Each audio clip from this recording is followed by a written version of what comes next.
Legarea în serie a becurilor. Avem un bec și îl legăm la o baterie de 4,5 V. Observați luminozitatea becului când este singur legat la baterie. Cum legăm în serie becurile? Pur și simplu le punem unele după altele. Iată, venim aici, unul după altul și iată am obținut acum o grupare serie de două becuri. Să legăm la baterie și să vedem cum luminează acum becurile. Observați că, legând în serie două becuri, a scăzut luminozitatea acestora.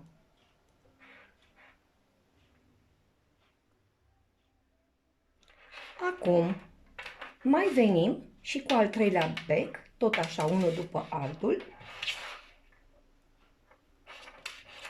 Și acum avem o grupare serie de 3 becuri. Am pus unul după altul. Și legăm la bornele bateriei, la fel să observați luminozitatea acestora. A scăzut și mai mult luminozitatea becurilor când sunt legate în serie.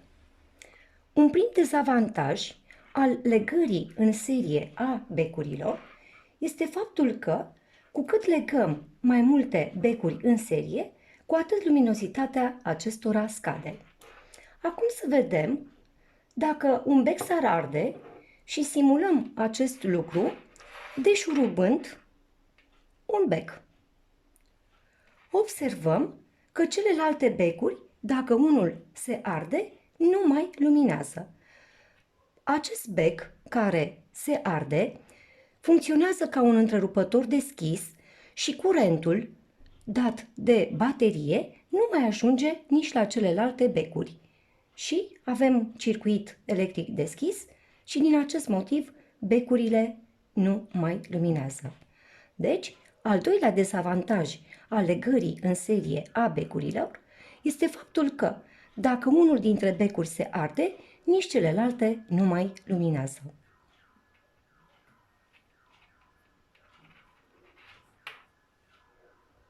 Legarea în paralel a două sau mai multor becuri.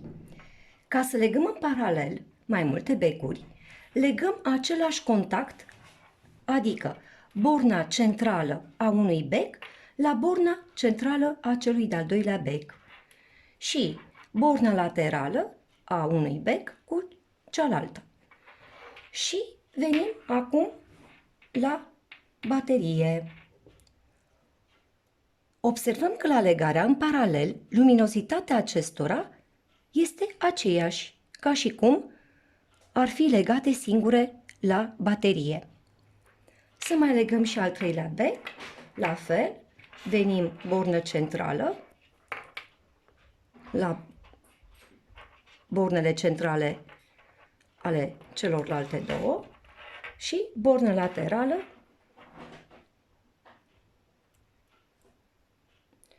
Iată, acum avem o grupare în paralel a acestor trei becuri. Și la fel venim la baterie.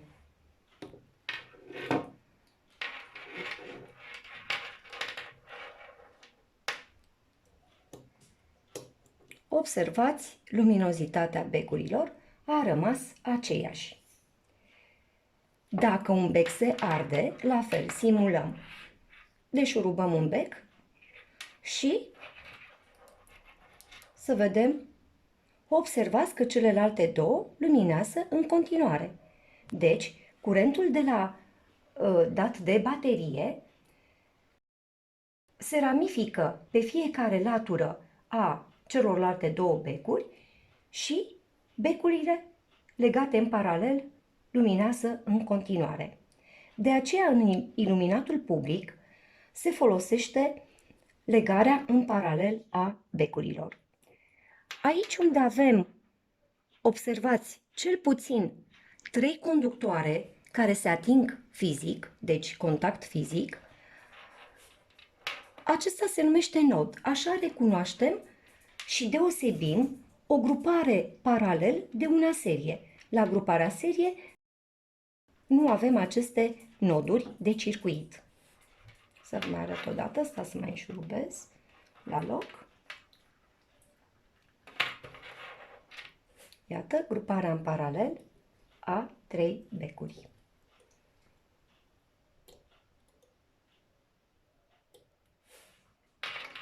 Am aici un montaj serie de 2 becuri legate, observați, în serie.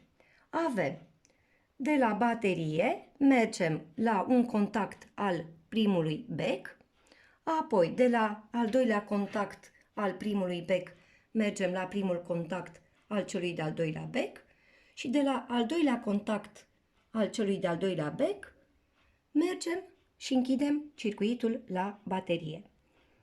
Și mai este intercalat în serie și întrerupătorul.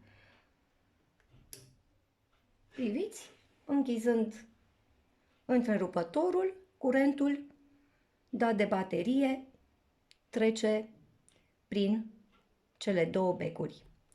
Dacă deșurubăm un bec, observați, așa recunoaștem că sunt în serie, celălalt nu mai luminează, deoarece curentul nu mai ajunge la el. La legarea în paralel, observăm același contact, da? Aceeași bornă aici, în cazul nostru, vedeți lamela, este borna centrală a acestui bec, este legată la borna centrală a acestui bec și se merge la o bornă a bateriei. Aici, borna laterală a unui bec cu bornă laterală a celui de-al doilea bec și se merge la cealaltă bornă a bateriei. Închidem întrerupătorul și iată cum luminează cele 2 becuri legate în paralel. Dacă deșurubăm un bec din gruparea paralel, celălalt, vedeți, ajunge curentul la el și luminează în continuare.